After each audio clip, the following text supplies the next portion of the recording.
ಜಾಮೀನು ರದ್ದಾಯ್ತು. ದರ್ಶನ್ಗೆ big shock. ಯಾಕಂದ್ರೆ ಹಿಂದೆ ಕೋರ್ಟ್ ಹೇಳಿದಂತ ಪಾಯಿಂಟ್ಗಳಿದೆಯಲ್ಲ ಅದೆಲ್ಲ ನೋಡಿದಂತ ಸಂದರ್ಭದಲ್ಲಿ ಅಷ್ಟು ಸುಲಭವಾಗಿ ಇದು ಮುಂದುವರಿಯುತ್ತೆ ಅನ್ನುವಂತ ನಂಬಿಕೆ ಇರಲಿಲ್ಲ. ಈಗ ದೊಡ್ಡ ಶಾಕ್ ಇದು. ಕೊಲೆ ಆರೋಪಿ ದರ್ಶನ್ಗೆ ಬಿಗ್ ಶಾಕ್. ಜಾಮೀನು ರದ್ದಾಗಿದೆ. ಇನ್ನು ಕೆಲವು ದಿನಗಳು ಮಾತ್ರ ಬಾಕಿ ಉಳಿಬಹುದು ಬಂದು ಸರೆಂಡರ್ ಆಗಲಿಕ್ಕೆ. ಮತ್ತೆ ಜೈಲು ವಾಸ ಖಚಿತ. ಇದೆಲ್ಲವೂ ಕೂಡ ಮುಗಿಯ ತನಕ ಸರ್ಕಾರ ಕೂಡ ಹಲವಾರು ಪಾಯಿಂಟ್ಸ್ಗಳನ್ನು ಹೇಳಿತ್ತು. ನಾವಿದನ್ನ 6 ತಿಂಗಳಲ್ಲಿ ಮುಗಿಸ್ಬಿಡ್ತೀವಿ ಅನ್ನುವಂತ ಆಶ್ವಾಸನೆಯನ್ನು ಕೂಡ ಕೊಟ್ಟಿತ್ತು ಸರ್ಕಾರ. ಯಾಕಂದ್ರೆ ಕೋರ್ಟ್ ಪ್ರಶ್ನೆ ಮಾಡಿತ್ತು ಟ್ರಯಲ್ ಎಷ್ಟು ದಿನ ನಡೆಯುತ್ತೆ, ಇಷ್ಟು ಜನ ಇದರಲ್ಲ ಸಾಕ್ಷಿದಾರರು, ಇದು ವರ್ಷಗಟ್ಟಲೆ ಆಗುತ್ತೆ ಅಂತ. ಇಲ್ಲ 6 ತಿಂಗಳು, ನಾವು 6 ತಿಂಗಳಲ್ಲಿ ಮುಗಿಸ್ಬಿಡ್ತೀವಿ ಅಂತ. ಬಹುಶಃ ಇದೆಲ್ಲದನ್ನು ಕೂಡ ಸುಪ್ರೀಂ ಕೋರ್ಟ್ ಆಲಿಸಿ ತನ್ನ ತೀರ್ಪನ್ನು ಕೊಟ್ಟಿದೆ. ಜಾಮೀನು ರದ್ದಾಯಿತು. ದೊಡ್ಡ ಶಾಕ್ ಇದು ದರ್ಶನ್ ಹಾಗೂ ದರ್ಶನ್ ಅಭಿಮಾನಿಗಳಿಗೆ. ಒಂದೆರಡು ರಾದ್ಧಾಂತಗಳ ಇದೆಲ್ಲ ಕೇಸ್ ಆದ್ಮೇಲೆ ಈ ಜೈಲಲ್ಲಿದ್ದಂಥ ಸಂದರ್ಭದಲ್ಲಿ ಒಂದು, ಬಳ್ಳಾರಿಯಲ್ಲಿದ್ದಂಥ ಸಂದರ್ಭದಲ್ಲಿ ಇನ್ನೊಂದು, ಜೊತೆಗೆ ಈ ಸಾಕ್ಷಿಗಳು ದೊಡ್ಡ ಪ್ರಮಾಣದಲ್ಲಿ ಸಾಕ್ಷಿಗಳಿದಾರಲ್ಲ, ಆ ಸಾಕ್ಷಿಗಳ ವಿಚಾರಣೆಯನ್ನು ಕೂಡ ಬೇಗ ಆಗಬೇಕು. ಸರ್ಕಾರ ಕೂಡ ಇದಕ್ಕೆ ಸಂಬಂಧಪಟ್ಟಂಗೆ ಹೇಳಿದೆ, ಇಲ್ಲ ಇದನ್ನು ಬೇಗ ಮುಗಿಸ್ತೀವಿ ಅನ್ನುವಂಥ ಮಾತು. ಅಂದ್ರೆ 6 ತಿಂಗಳಲ್ಲಿ ಇದೆಲ್ಲವನ್ನೂ ಕೂಡ ಮುಗಿಸ್ತೀವಿ ಅನ್ನುವಂಥದ್ದು ಅಂತ ಆಶ್ವಾಸನೆ ಕೂಡ ಇತ್ತು. ಅಂತೂ ಇಂತೂ ಇದೆಲ್ಲದರ ಪರಿಣಾಮ ಏನು ಅಂದ್ರೆ ಅದನ್ನು ಕೂಡ ಕೋರ್ಟ್ ತುಂಬಾ ಸ್ಪಷ್ಟವಾಗಿ ಹೇಳಿದೆ. ಈ ಸಾಕ್ಷಿದಾರರು ಯಾರ್ಯಾರಿದ್ದಾರೆ ಅವರ ವಿಚಾರಣೆಯನ್ನ ಬಹಳ ಬೇಗ ಮಾಡಿ ಅದು ಎಲ್ಲಾ ಸಾಕ್ಷಿಗಳನ್ನು ಕೂಡ ಏನು ಅಂದ್ರೆ ಅದು ಬಹಳ ಬೇಗನೆ ಬರಬೇಕು. ಯಾಕಂದ್ರೆ ಈಗ ಸರ್ಕಾರದ ಪರ ವಕೀಲರು ಹೇಳಿದ್ರು ಸುಮಾರು 70ಕ್ಕೂ ಹೆಚ್ಚು ಸಾಕ್ಷ್ಯಗಳಿದೆ, ಸುಮಾರು 6 ತಿಂಗಳೊಳಗೆ ಎಲ್ಲವನ್ನೂ ಕೂಡ ನಾವು ನಿತ್ಯ ಮಾಡಿ ಮುಗಿಸಬಹುದು ಅನ್ನುವಂತಹ ಒಂದು ವಿಶ್ವಾಸವನ್ನ ವ್ಯಕ್ತಪಡಿಸಿದ್ರು. ಹಾಗಾಗಿ ಒಂದು ಕಂಡೀಷನ್ ಮೇಲೆ ಈಗ ಬೇಲ್ ರದ್ದುಗೊಳಿಸುವಂತಹ ಸಂದರ್ಭದಲ್ಲಿ ಸಾಕ್ಷ್ಯ ವಿಚಾರಣೆಯನ್ನ ಶೀಘ್ರವಾಗಿ ನಡೆಸಬೇಕು ಎನ್ನುವಂತಹ ಆದೇಶವನ್ನ ಸುಪ್ರೀಂ ಹೇಳಿರುವಂತದ್ದು. ಅಂದ್ರೆ ಎಷ್ಟು ದಿನಗಳ ಕಾಲ ಹಾಗಿದ್ರೆ ಈ ಬೇಲ್ನ ಕೊಡಬೇಕಾಗತ್ತೆ, ಅದೆಲ್ಲದಕ್ಕೂ ಇದು ಪರಿಣಾಮ ಬೀರುವಂತಹ ಹಿನ್ನೆಲೆಯಲ್ಲಿ ಮಧ್ಯದಲ್ಲಿ ಸಾಕ್ಷ್ಯ ವಿಚಾರಣೆ ಬಹಳ ತೀವ್ರಗತಿಯಲ್ಲಿ ಶೀಘ್ರವಾಗಿ ನಡಿಬೇಕು ಎನ್ನುವಂತಹ ಆದೇಶ ಸುಪ್ರೀಂನಿಂದ ಬಂದಿದೆ. ಲ್ಯಾಂಡ್ ಮಾರ್ಕ್ ಜಡ್ಜ್ಮೆಂಟ್ ಇದು. ರೇಣುಕಾಸ್ವಾಮಿ ಕೊಲೆ ಆರೋಪಿ ದರ್ಶನ್ ಅಂಡ್ ಗ್ಯಾಂಗ್ 7 ಜನ ಆರೋಪಿಗಳ ಜಾಮೀನಿನ ವಿಚಾರ ಆದೇಶ ಹೊರಬಿದ್ದಿದೆ. ರದ್ದಾಗಿದೆ ಜಾಮೀನು. ಹೈಕೋರ್ಟ್ ಕೊಟ್ಟಂತಹ ಆದೇಶದಲ್ಲಿ ಲೋಪ ಇದೆ, ಟೆಕ್ನಿಕಲ್ ಗ್ರೌಂಡ್ಸ್ ಏನ್ ಕೊಟ್ಟರು ಅದರಲ್ಲಿ ದೋಷ ಇದೆ ಅಂತ ಹೈಕೋರ್ಟ್ ನ ಆದೇಶಗಳ ಲೋಪವನ್ನ ಎತ್ತಿ ತೋರಿಸಿರುವಂತಹ ಸುಪ್ರೀಂ ಸಾಕ್ಷ್ಯ ವಿಚಾರಣೆ ಶೀಘ್ರವಾಗಿ ನಡೆಸಿ ಜಾಮೀನು ರದ್ದು ಎನ್ನುವ ಮಹತ್ವದ ಹೈಕೋರ್ಟ್ನ ತೀರ್ಪು ದೋಷಪೂರಿತ ತೀರ್ಪು ತುಂಬಾ ಸ್ಪಷ್ಟವಾಗಿ ಹೇಳ್ಬಿಡ್ತು. ಹಿಂಗಾಗೇನು ಅಂತಂದ್ರೆ ಈಗ ಕೊಟ್ಟಿರುವಂತ ಬೇಲ್ ರದ್ದಾಗಿದೆ, ಇನ್ನು ಜೈಲೇ ಗತಿ. ಇನ್ನು ಎಷ್ಟು ದಿವಸ ನಡೆಯುತ್ತೆ ಅಂತ ಹೇಳಕ್ಕಾಗಲ್ಲ. ಅದು ಎಷ್ಟು ದಿನಗಳು ಬೇಕಾದ್ರೂ ಆಗ್ಬೋದು, 3 ತಿಂಗಳಾಗ್ಬೋದು, 5 ತಿಂಗಳಾಗ್ಬೋದು, ಏನ್ ಬೇಕಾದ್ರೂ ಆಗ್ಬೋದು. ಆರೋಪಿ ಎಷ್ಟೇ ದೊಡ್ಡವರಿದ್ರೂ ಕೂಡ ಅವರು ಕಾನೂನಿಗಿಂತ ದೊಡ್ಡವರಲ್ಲ.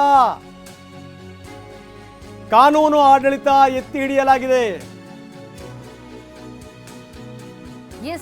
ಈ 5 ಸ್ಟಾರ್ ಟ್ರೀಟ್ಮೆಂಟ್ ಅಂದ್ರೆ ಸ್ಟಾರ್ ಟ್ರೀಟ್ಮೆಂಟ್ ಗಳನ್ನ ಏನು ಕೊಟ್ಟಿದ್ರಲ್ಲ ಆ ವಿಚಾರ ಏನು ಪ್ರಸ್ತಾಪ ಆಗಿತ್ತು, ಅದನ್ನ ಕೂಡ ಸುಪ್ರೀಂ ಇಲ್ಲಿ ಪ್ರಸ್ತಾಪಿಸಿದೆ. ಆರೋಪಿ ಎಷ್ಟೇ ದೊಡ್ಡವರಿದ್ರು ಕಾನೂನಿಗಿಂತ ದೊಡ್ಡವರಲ್ಲ. ಅಲ್ಲಿ ಅವರಿಗೆ ಸ್ಪೆಷಲ್ ಟ್ರೀಟ್ಮೆಂಟ್ ಕೊಟ್ಟಿದ್ದಕ್ಕೆ ಅಲ್ಲಿ ಜೈಲಧಿಕಾರಿಗಳ ವಿರುದ್ಧ ಕ್ರಮ ಆಗಬೇಕಿತ್ತು ಅಂತಲೂ ಕೂಡ ಸಸ್ಪೆಂಡ್ ಮಾಡಬೇಕಿತ್ತು ಅಂತಂದಿದೆ. ಅಂದ್ರೆ ತುಂಬಾ ಸ್ಪಷ್ಟ ಪ್ರತಿಮಾ. ನಾವು ಹೇಳಿದ್ವಲ್ಲ, ಜೈಲಲ್ಲಿದ್ದಂಥ ಸಂದರ್ಭದಲ್ಲಿ ಒಂದು ರಾದ್ಧಾಂತ, ಒಂದು ರಾಮಾಯಣ, ಅದಾದ್ಮೇಲೆ ಇನ್ನೊಂದು ರಾದ್ಧಾಂತಗಳು, ಇವೆಲ್ಲವೂ ಕೂಡ ಇಲ್ಲಿ ಸೇರಿದೆ. ಜೈಲಲ್ಲಿದ್ದಂಥ ಸಂದರ್ಭದಲ್ಲೇ ಇಷ್ಟೊಂದು ಆಕ್ಟಿವಿಟಿಗಳು ಆಗ್ತವೆ ಅನ್ನೋದಾದ್ರೆ ಹೊರಗಡೆ ಬಂದಾದ್ಮೇಲೆ ಏನೇನಾಗ್ಬೋದು ಇದೆಲ್ಲವನ್ನೂ ಕೂಡ ಪರಿಗಣಿಸಿ ಸುಪ್ರೀಂ ಕೋರ್ಟ್ ತೀರ್ಮಾನಕ್ಕೆ ಬಂತು. ದರ್ಶನ್ ಜಾಮೀನು ರದ್ದಾಗಿದೆ, ಇನ್ನು ಜೈಲೇ ಗತಿ. ತುಂಬಾ ಸ್ಪಷ್ಟವಾಗಿ ಹೇಳಿದೆ ಕೋರ್ಟ್, ಕಾನೂನಿನ ಮುಂದೆ ಯಾರೂ ಕೂಡ ದೊಡ್ಡವರಲ್ಲ. ಆರೋಪಿಗಳಿಗೆ 5 ಸ್ಟಾರ್ ಟ್ರೀಟ್ಮೆಂಟ್ ಅನ್ನು ಕೊಡಲಾಗಿದೆ. ಈ ವಿಚಾರಕ್ಕೆ ಸಂಬಂಧಪಟ್ಟಂಗೆ ಜೈಲಲ್ಲಿ ಇಷ್ಟೆಲ್ಲ ಆಗುತ್ತೆ ಅಂದ್ರೆ ಏನರ್ಥ? ಜೈಲು ಸೂಪರಿಂಟೆಂಡೆಂಟ್ನ ಸಸ್ಪೆಂಡ್ ಮಾಡಬೇಕಾಗಿತ್ತು. ಇದನ್ನೂ ಕೂಡ ಹೇಳಿದೆ ಕೋರ್ಟ್. ಅಂದ್ರೆ ಕೋರ್ಟ್ ಎಲ್ಲವನ್ನೂ ಕೂಡ ಗಮನಿಸಿದೆ. ನೋಡಿ, ಒಂದು ಲೆಕ್ಕದಲ್ಲಿ ಏನು ಅಂತಂದ್ರೆ ಮೇಲ್ಮನವಿ ಸಲ್ಲಿಸಿ ರಾಜ್ಯ ಸರ್ಕಾರ, ಈಗ ರಾಜ್ಯ ಸರ್ಕಾರಕ್ಕೂ ಕೂಡ ಮಂಗಳಾರತಿ. ಇಷ್ಟೊಂದೆಲ್ಲ 5 ಸ್ಟಾರ್ ಟ್ರೀಟ್ಮೆಂಟ್ ಆಗೋ ತನಕ ನೀವ್ ಯಾಕೆ ಸುಮ್ಮನಿದ್ರಿ? ಕಾನೂನಿನ ಎದುರುಗಡೆ ಯಾರು ದೊಡ್ಡವರಲ್ಲ, ಯಾರು ಚಿಕ್ಕವರಲ್ಲ.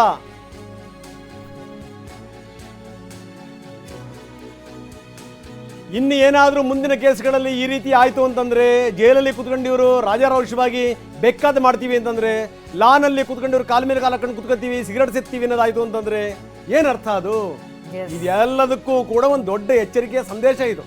ಇನ್ನು ಮುಂದೆ ಯಾರಾದ್ರೂ ಅವಸರದಲ್ಲಿ ತೀರ್ಪು ಬರುತ್ತೆ ಅನ್ನುವಂಥದ್ದು ಇದೆಯಲ್ಲ, ಇದು ನೀವು ಹೇಳ್ದಂಗೆ ಇದು ಲ್ಯಾಂಡ್ ಮಾರ್ಕ್ ತೀರ್ಪು ಇದು ಪ್ರತಿಮಾ.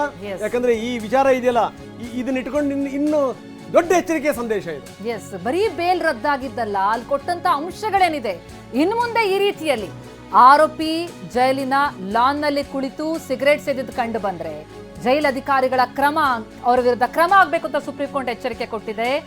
ಹಾಗೆ ಈ ಆದೇಶದ ಪ್ರತಿಯನ್ನ ಎಲ್ಲ ಕೋರ್ಟ್ಗಳಿಗೆ, ಹೈಕೋರ್ಟ್ಗಳಿಗೆ ಕೊಡಬೇಕಾಗಿದೆ. ಎಚ್ಚರಿಕೆಯ ಸಂದೇಶ ಎಲ್ಲ ಜೈಲುಗಳಿಗೆ ಅದನ್ನ ಸಲ್ಲಿಸಬೇಕು. ಅಂದ್ರೆ ಇದು ಲ್ಯಾಂಡ್ ಮಾರ್ಕ್ ಜಡ್ಜ್ಮೆಂಟ್, ಇದು ಪ್ರೆಸಿಡೆಂಟ್ ಆಗ್ಬೇಕು, ಇದನ್ನ ಪಾಲಿಸಬೇಕಾಗುತ್ತೆ. ಇನ್ನು ಮುಂದೆ ಇಂತಹದ್ದೆಲ್ಲ ಯಾವುದಕ್ಕೂ ಕೂಡ ಅವಕಾಶ ಇಲ್ಲ ಅನ್ನೋದನ್ನ ಬಹಳ ಸ್ಪಷ್ಟವಾಗಿ ಸುಪ್ರೀಂ ಹೇಳಿದೆ.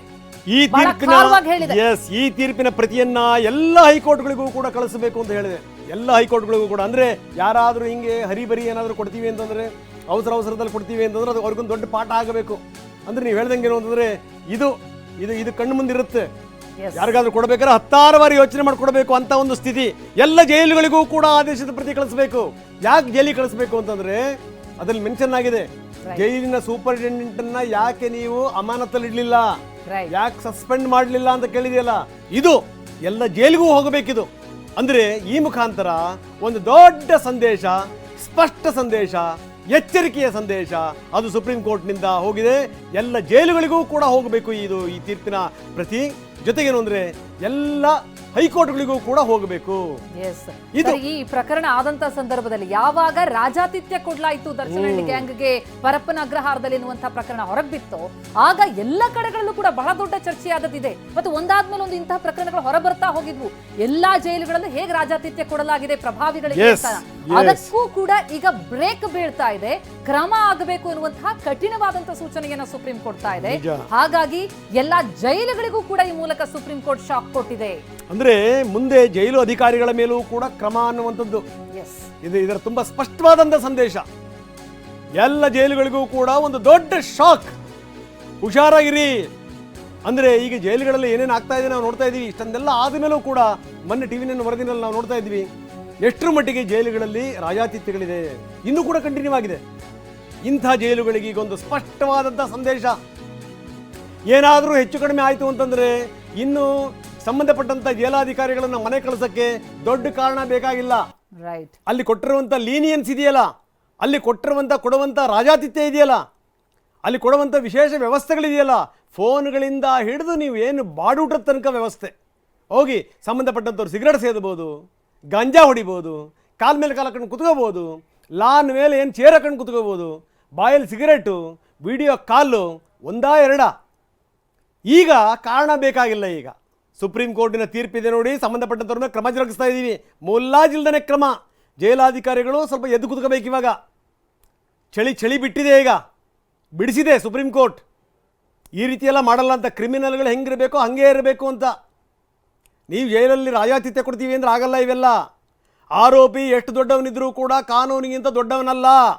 ಹಿಂಗಾಗಿನೇನು ಅಂದರೆ ಸಂಬಂಧಪಟ್ಟಂಥ ಪ್ರತಿಯನ್ನು ಎಲ್ಲ ಜೈಲುಗಳಿಗೂ ಕೂಡ ಕಳಿಸಬೇಕು.